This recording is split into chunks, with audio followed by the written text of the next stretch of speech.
Dear Becky,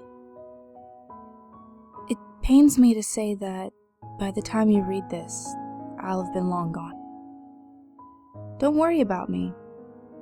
Just know that my death was instantaneous and painless.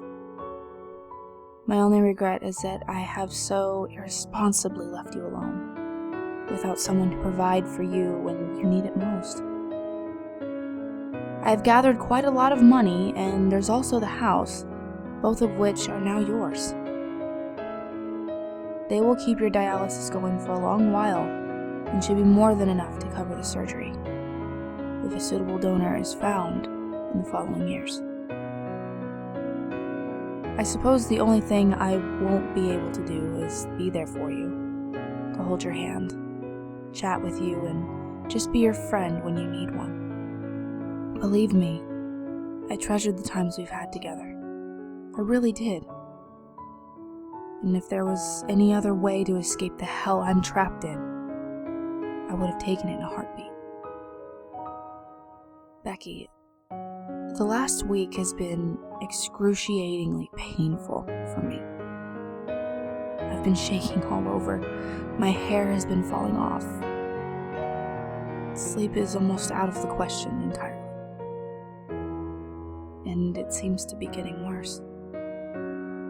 I haven't left my apartment at all in 3 days. I've barricaded myself in the living room, curled up in the corner with only a notebook and Dad's pistol. Every waking moment is a horrible nightmare. My eyes sting when I look at the walls and outright burn when I close them. My fingers are trembling so much that it takes me a minute to write even a single word. And my ears are pretty much useless at this point. Honestly, it's a struggle to not just close the notebook and end it all right here and now. But that wouldn't be fair to you.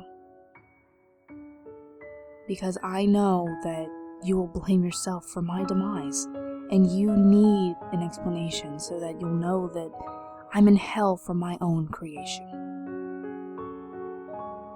Please forgive me for the horrible things I will describe in such excruciating detail that will undoubtedly make you sick to your stomach. But the only way you can understand my predicament is that if you could place yourself in my shoes and see what I've seen. It all started roughly a month ago with, what else? An email. It was from some creep asking to see videos of the examinations performed at the clinic, particularly those of the female patients. In hindsight, I shouldn't have responded to something so disgusting at all, but I did. I told him that as a doctor, I could never allow such an invasion of privacy, especially when my patients are just children. There was no way it could ever happen, and I warned him that if he wrote me again, I would contact the police. He did write me again, Becky. He offered to pay me money for every video I sent him. A lot of money. More than I make in a week. He said that all other pediatricians he spoke with agreed to that offer. But if I wanted more, we could negotiate. I should have said no. I should have stood my ground and reported him to the police. Hell, I should have assumed that it was the police. That I was being set up. But I didn't. I was scared that I wouldn't be able to pay for a transplant if a donor was found. That something would happen to the clinic and I might lose my job.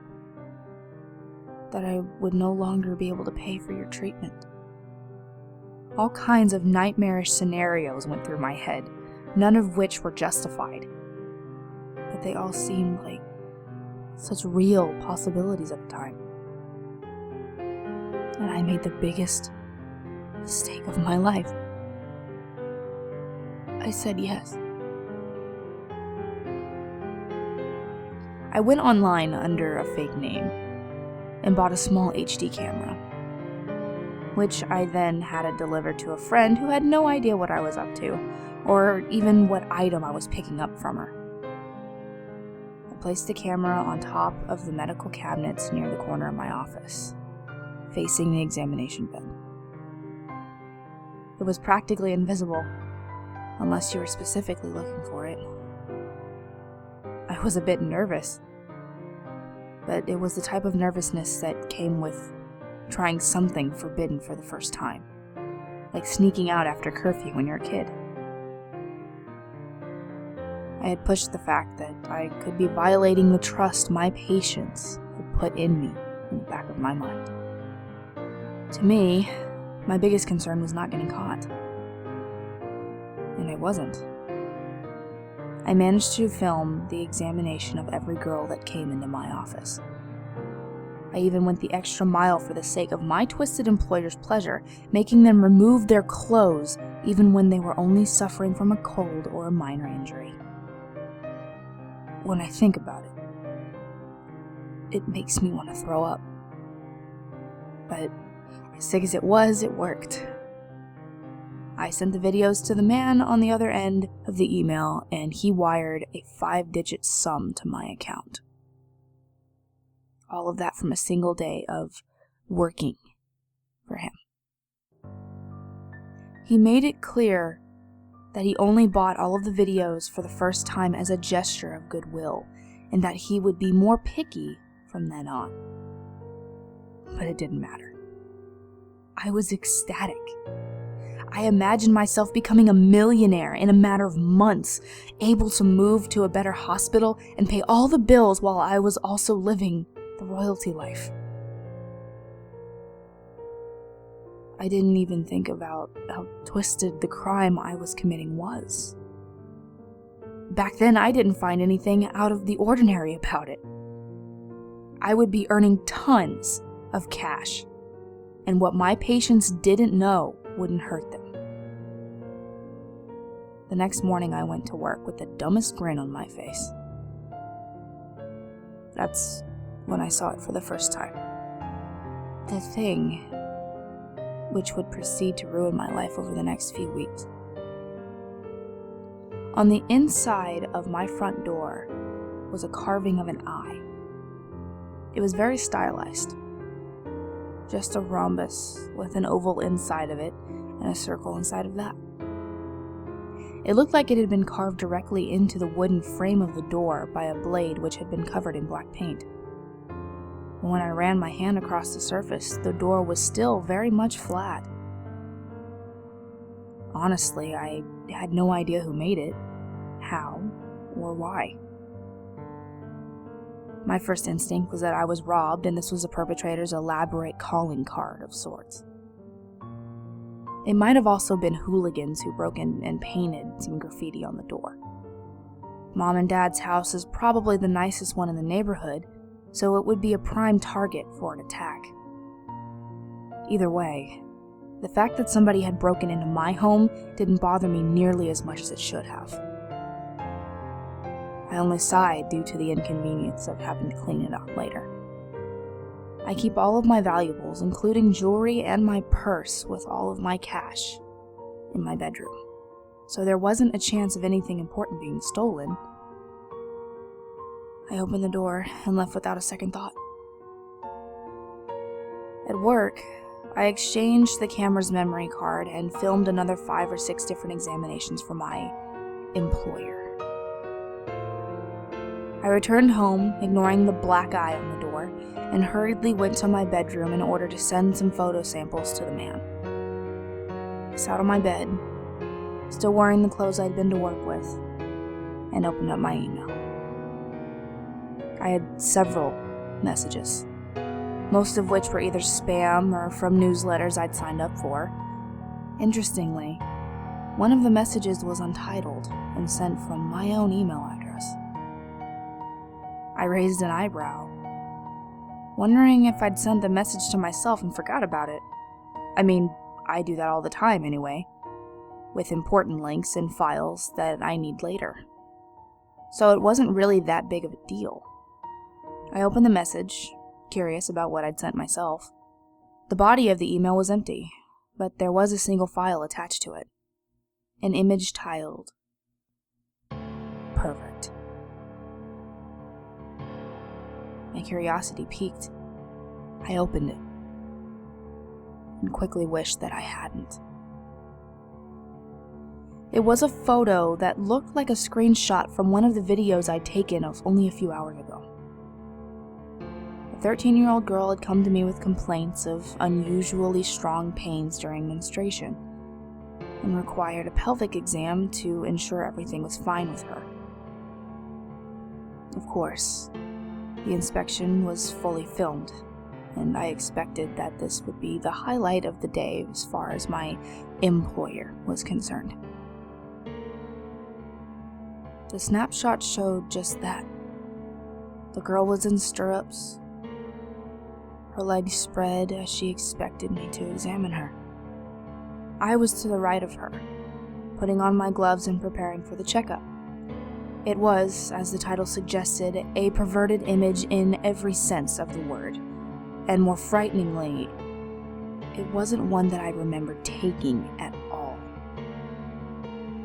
My eyes narrowed as I desperately tried to remember if I had taken a juicy snapshot for my employer while on my laptop at work or something like that. But my mind drew a blank. Then I saw it. To the left of the girl, just next to the door, was another eye. It looked identical to the one I found on my door, just maybe a bit smaller. Or perhaps it was just perspective making it seem like that. My hands began to tremble. I walked right through that door on my way out. There was no way I wouldn't have seen the eye when I left. The image didn't look photoshopped, but it had to be. How else could it make any sort of sense?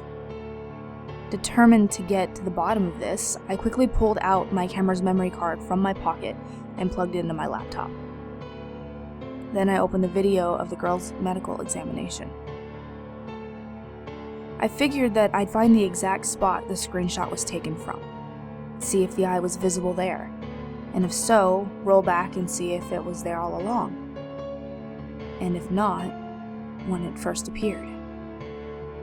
The video began. I set it to fast forward, intending to pause it whenever I recognized the snapshot. A few minutes later, the video ended without showing the moment when I put on the gloves. I played it back, this time at normal speed, trying to remember exactly when it was that I began the examination. But as I watched, something didn't seem quite right. I minimized the video and opened the snapshot from my email, comparing the two. And then it clicked. I couldn't see the exact moment in the video when I put my gloves on because it wasn't there. The angle of the screenshot compared to the video was completely different. Whatever camera that image was taken from, it wasn't my own. Startled, I quickly closed the laptop down, only to see another eye staring at me on the wall right across from me. I don't know when exactly it appeared, but it had to have been between me entering the room and closing the lid on my laptop. There was no way some random burglar had done it.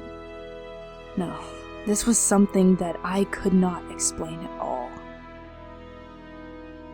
I thought I was going crazy. That maybe I'd painted the eye, just like I'd sent myself that photo? My mind was desperate to cling to any sort of logical conclusion, even when the best one I could come up with was full of holes and inconsistencies. Finally, I settled on the explanation that I had lapses in memory, that I had made these eyes in my home, for reasons that would make sense to me eventually. I went outside, bought some paint, and painted over the eyes in the bedroom and on the door. Out of sight, out of mind, as they say. After that, I took a shower and immediately went to bed without sending any videos to my employer. I don't know if it was because I lied down so early or because I'd gotten myself spooked earlier, but I could not get a wink of sleep at all that night. The next morning, on my way to work, I heavily contemplated whether I should even continue taking videos, considering how much of a toll it appeared to be taking on my sanity. Ultimately, when I got to my office and found out that there was no eye painted next to the door after all, I decided to continue, deeming myself strong enough to handle whatever mental issues I might have been going through. I used you as an excuse, telling myself that you need the money those videos were bringing. It wasn't true, of course, but I needed some kind of justification for my actions. As such, I set up the camera once again and prepared to film. The first few patients were all boys, with the first girl arriving near noon. She was 9, there with her father for her annual head-to-toe. I told the man to get her undressed and placed her on the examination table like usual. He took the girl's hand and, before taking her to the screen, turned to me and with the faintest smile on his face said, "I hope you capture her good side on that camera of yours." My blood froze. I felt a cold chill run down my spine as my knees turned to cardboard. The man was still smiling at me, looking as if he'd said the most innocent thing in the world. I asked him what he meant. He offhandedly pointed at the camera atop my cabinet, keeping his eyes on me, and said, "You film all the girls you touch and sell clips online, right? If my daughter's going to be a child porn actress, I want her to look her best." Or something along those lines. I leaned against the wall, feeling like I was about to collapse. My eyes teared up as I began shaking, trying to assure him that I would never, ever invade my patient's privacy like that. His expression changed. His eyes were fixated on me as he raised an arm in front of his daughter, as if I was about to tear her apart and he needed to protect her. "Doctor, are you feeling all right?" he asked. At this point, I was just about to collapse from the tension. I guess my usually logical mind just stopped working as I reached out and grabbed my camera, then ran straight out of the room, clutching the device close to my chest. I left the hospital wearing my white coat and my indoor shoes, without checking out or even saying goodbye to the nurses. As soon as I was out, I got to the nearest garbage bin and threw up inside, as if needing to release all of the filth inside of me. It was at this moment that I knew I needed serious help. I realized too late that I had forgotten my purse at the hospital, so I had to walk back home, which was a couple miles away. Throughout the walk, I squeezed the camera tight like it was my baby. I thought about throwing it away a few times, but whenever I reached towards the bin, I had this weird daydream of police officers finding it and reading its memory card. So I simply kept it in my hand, not even putting it in my pocket out of the fear of it falling off without me noticing. I felt that everyone kept staring at me like I was some sort of freak, and the worst part was that I couldn't tell if they actually were or if it was just my paranoia. Now that I think about it, it was probably both. Either way, I managed to get home safely. I didn't have my keys on me, of course, so I had to break a window in order to make my way into my own home. When I got in, the first thing I did was look through my calling cards and find Dr. Peterson's. You remember Dr. Peterson.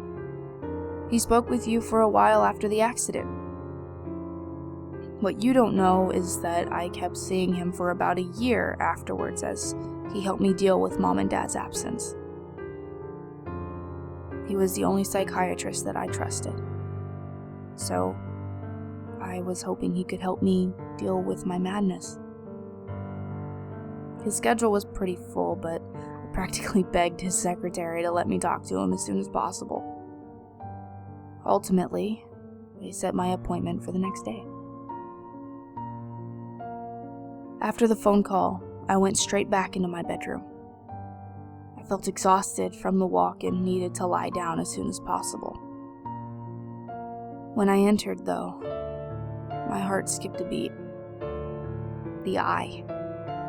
That horrible, horrible eye was back on my wall. Its dark pupil pointed straight at me. I stared back, unable to look at anything else in the entire room. I stepped forward, pressing my palm against the eye, unsure about whether it was even really there.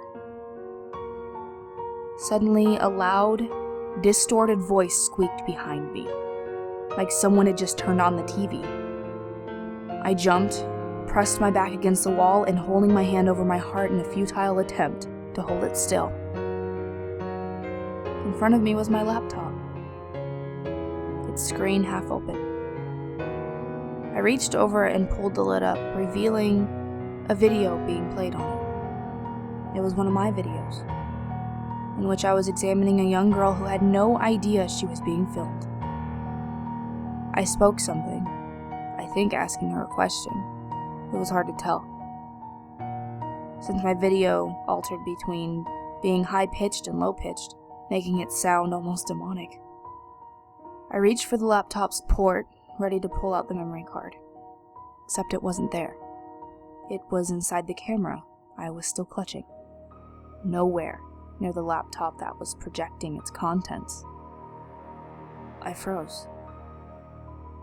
I never copied the videos directly on the laptop's HDD.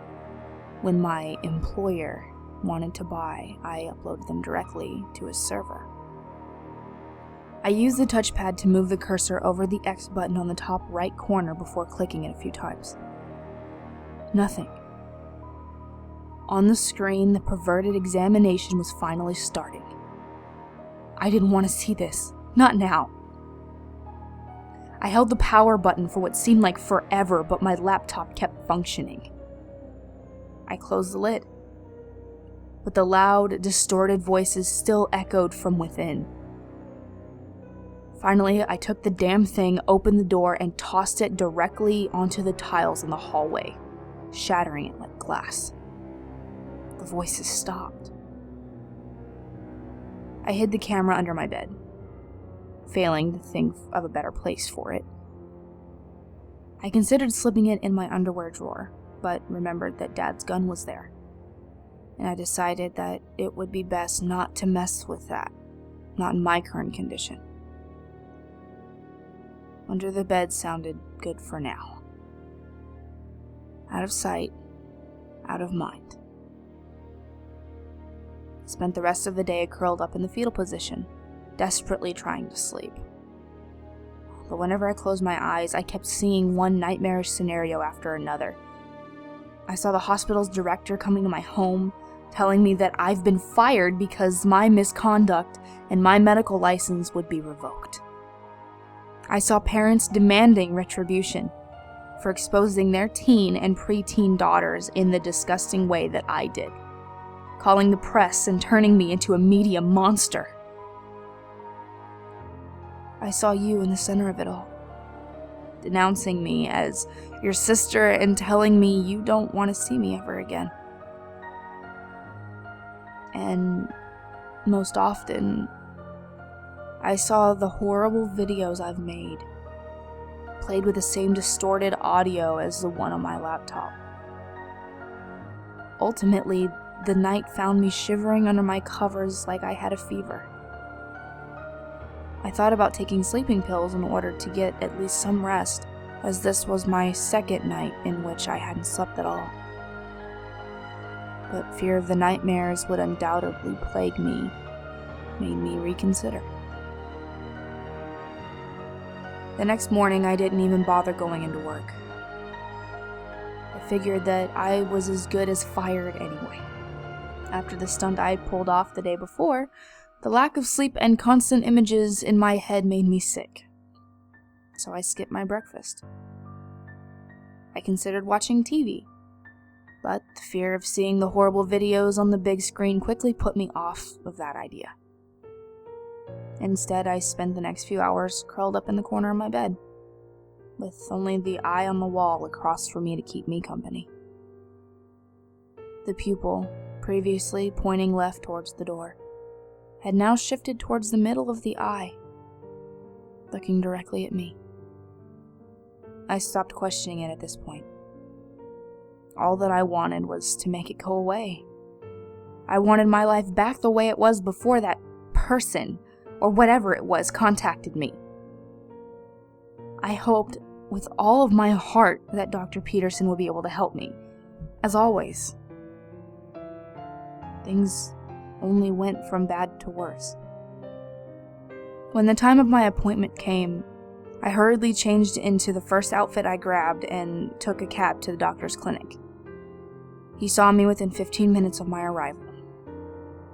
It didn't seem as if he had been doing well since you last saw him. His head was balding, and with what little hair he had left was graying. His face, once healthily plump, was now sullen to the point where his cheekbones were almost sticking out. His eyes were half hidden behind round glasses that seemed to reflect most of the light in the room. And his outfit as a whole was a few shades darker than the bright colors he used to wear. He seemed tired, and when I entered, he didn't even stand up to offer to shake my hand. All he did was motion towards the chair opposite him, inviting me to sit down, which I did. He tried to initiate some small talk, but it didn't seem as if either one of us cared much about it. So soon enough, I began telling him what had been bothering me. I told him everything. About the videos I've been making, about the eyes appearing in my room, and the man in the hospital telling me all those weird things. Even about the laptop that wouldn't shut off. By the end, I was in tears, begging him to help me, to snap me back to sanity so that I could have my life back. He thought for a long time, at least a minute, and then he spoke. "You want to know what I think?" he said, looking straight at me. "I think you're getting off on this.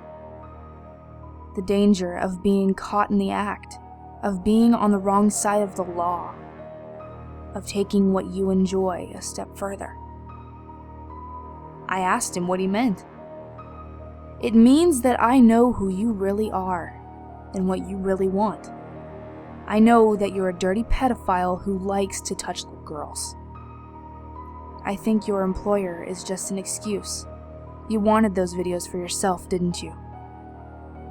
At this point, my crying had returned in full force. I asked him to stop. No.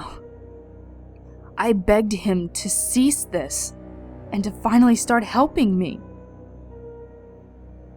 "No one can help a sick pervert like you. Your only escape is death," he yelled at me. At this point, I was almost hysterical, shaking like a leaf and trying to reason with the man who was attacking me so relentlessly in the only way that someone who hadn't slept for 3 days could. Dr. Peterson pressed a button on his intercom, calling for orderlies in the room to restrain me. I didn't need to hear another word. I bolted straight through the door, past the waiting room and onto the streets. I had no idea how long I had been running for, but I only stopped when I was completely out of breath. I curled up on a bench, shaking and crying my eyes out. And that's when I saw it.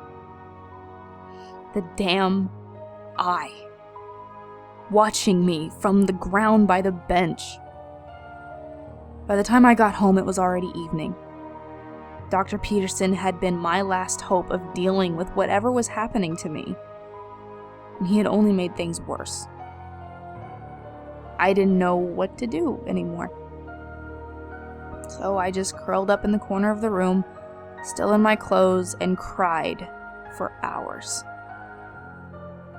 My mind and my body both felt like they had reached their breaking point. I was shaking like a leaf, hungry, exhausted, and scared. When night fell, I finally succumbed to the stress and managed to get about 2 nightmare-filled hours of sleep. Whenever I closed my eyes, I could see that eye staring right at me, as if it was judging me for my crimes.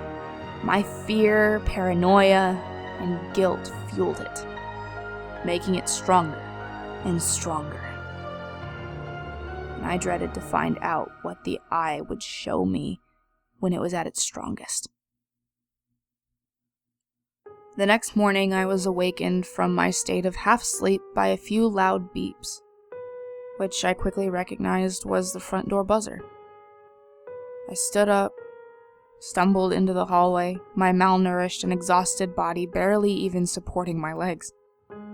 I pulled myself over to the door, still adorned with the black eye, and reached for the handle. It didn't take long for me to realize that I had made a terrible mistake. A cold sweat ran down my back as the police officer in front of me tipped his hat. He briefly explained that the neighbors had reported in a disturbance and that he had a warrant to search my apartment. I froze. In those cop shows we used to watch together, the detectives always had to fight against all odds to get a warrant.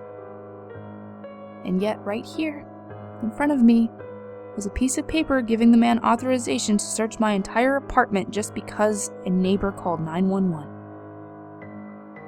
I sighed and stepped aside, letting the officer in.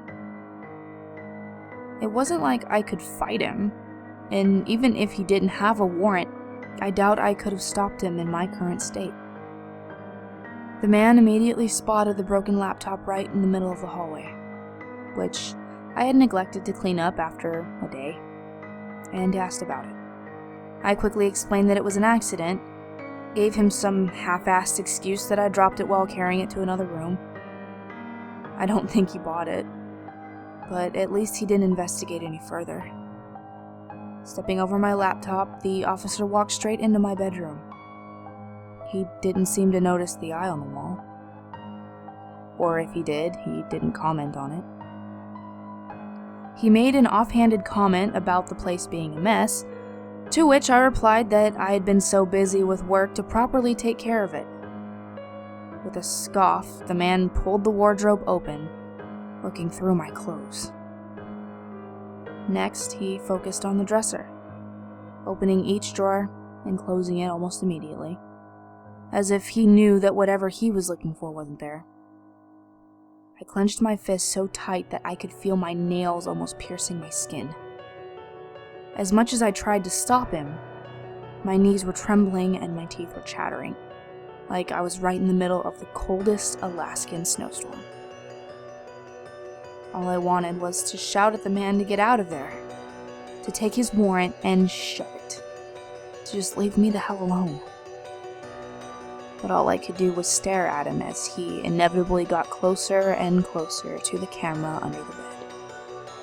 The camera that still had the memory card with all the videos on it. As he finished with the drawers, the man stepped aside and moved towards my bed.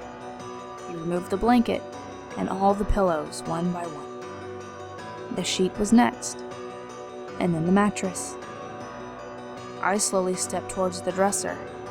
The officer crouched down, his hand reaching in the gap under the bed.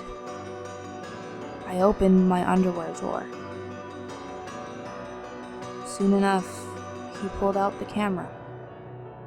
I reached a hand inside the drawer. He turned it on, switching into gallery mode. I pulled the gun out. His eyes were focused on the perverse video playing in the tiny screen. He didn't even see me as I pointed the barrel to the back of his head and removed the safety. Hearing the click, the officer turned his head around, coming face to face with a barrel. I bit my lip, tears streaming down my eyes.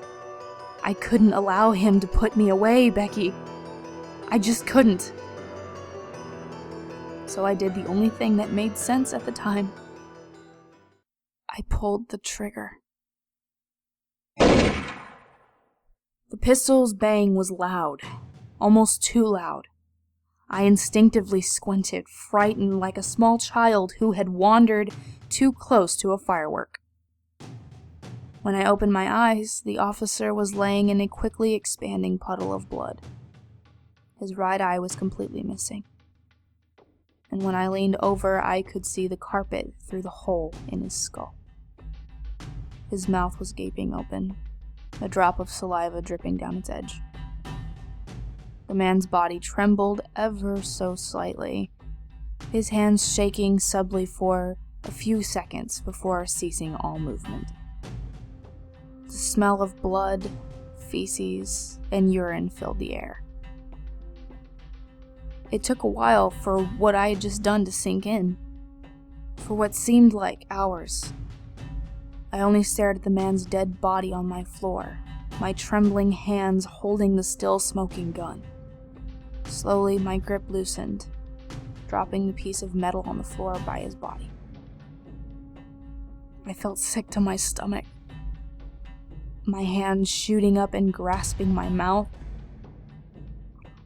I ran out to the hallway before throwing up, as even in my shocked state, I knew that the least I could do for the man I had just murdered was not spill my guts all over his dead body. As my mind slowly came to terms with the deed I had just committed, my weakness returned tenfold. No longer even able to support my weight, my knees gave in and I collapsed down on the floor, feeling completely broken. I cried. I howled and I screamed until my throat tore. After that, I kept sobbing for a few more hours. And it didn't help that during this time, the goddamn eye that had appeared on the front door wouldn't stop watching my misery. I moved the officer's body in the bathtub, figuring that it was a better place for it than the middle of my bedroom. After that, I locked myself in the living room, curled up on the couch, waiting for the police to inevitably come and take me away. Someone was bound to come investigate the disappearance of the officer sooner or later. His partner was probably looking for him at this very moment.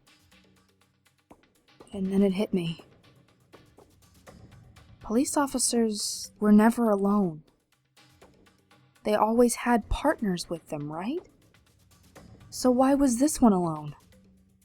And how come he was able to get a warrant so quickly and easily? And what had the neighbors reported anyway? Things just didn't add up. My mouth gaped as I came to terms with the notion that the officer I had killed might not have even been really there at all. Hours had passed since the murder, and still, nobody was there to check out what had happened. I quickly checked the bathroom. The body was still in the bathtub, showing early signs of decomposition. Its skin had turned pale, and it had started to smell. It seemed realistic enough. But how could I be sure? How could I be sure of anything at all anymore? I spent the next 3 days cooped up in the living room, with my hallucinations, or whatever the hell they were, getting worse and worse. Whenever I turned on the TV, it only showed the videos I made, or news reports about me that branded me a murderer and a pedophile. Yesterday, the police finally arrived at my door. I didn't let them in, and they've been there ever since. If I stay quiet and listen, I can hear their voices demanding that I open up. And if I don't, they're going to break the door down. That's been going on for hours. The black eye followed me here as well, showing up on the wall beside the TV soon after I entered. Now my very existence has become a living hell. The police officers' voices are becoming louder and louder with every moment. I can see the videos playing on every reflective surface in the room. The windows, the table, even the turned-off TV. Whenever I pick up a book, all of its words are replaced with things like, "You'll get what's coming to you, you pedophile freak." I've barely gotten any sleep at all for the past week, and I haven't eaten anything. I've lost more than 15 pounds in the span of 7 days. My life has become a living hell. I can't take it anymore, Becky. I really can't. And I'm so sorry, but I need to put an end to it the only way I know how. The I won't be satisfied until I pay for my crime. For what it's worth, I am truly, genuinely sorry about everything. From the very bottom of my soul. I hope that one day, at least, you can forgive me. Farewell, Becky. I love you.